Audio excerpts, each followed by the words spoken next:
When you think of Tantra, you're probably imagining in your mind that you'll be working with someone else.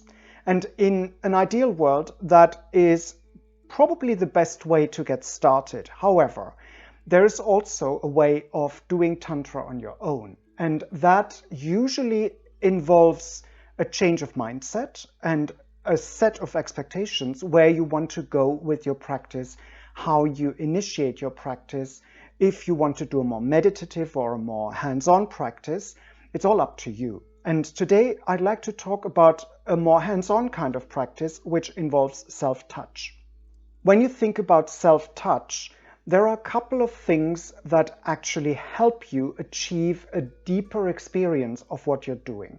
We've all been touching ourselves, I suppose, and I'm pretty sure I'm right in that, but there are some parameters you want to keep in mind when doing self-touch on a more tantric level, on a level that will bring you further up in terms of realization of your potential. One of those is the timing. When do you do this? Obviously, self-touch with a higher goal involves a bit more time.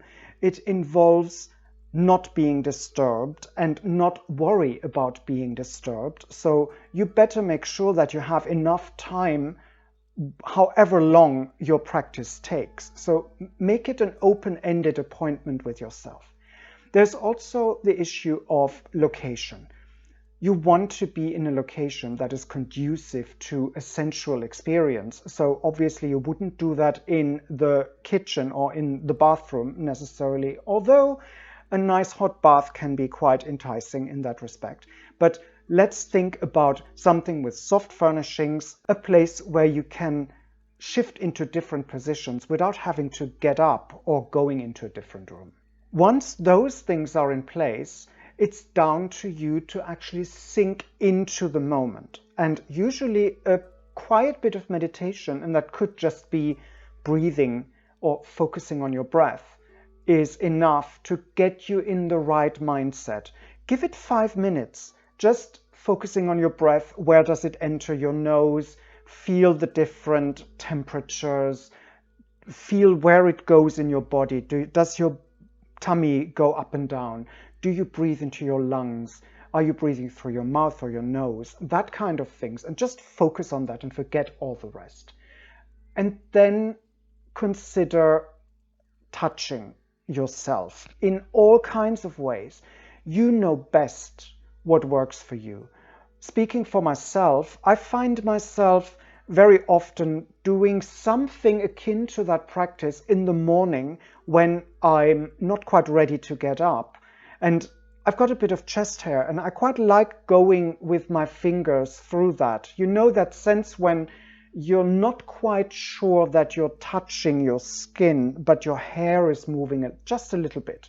It's like a breeze going through the hairs on your body. That kind of sensation. And you can extend that over the body. It doesn't have to be a hairy area of your body. You know best what works. The main point here is to take your senses into a state of alert and then move onwards from that. That can go all the way to a full-on ejaculation. That could be a bit of edging. That could be just waking up your body and then moving on with your life. The same works in the evening.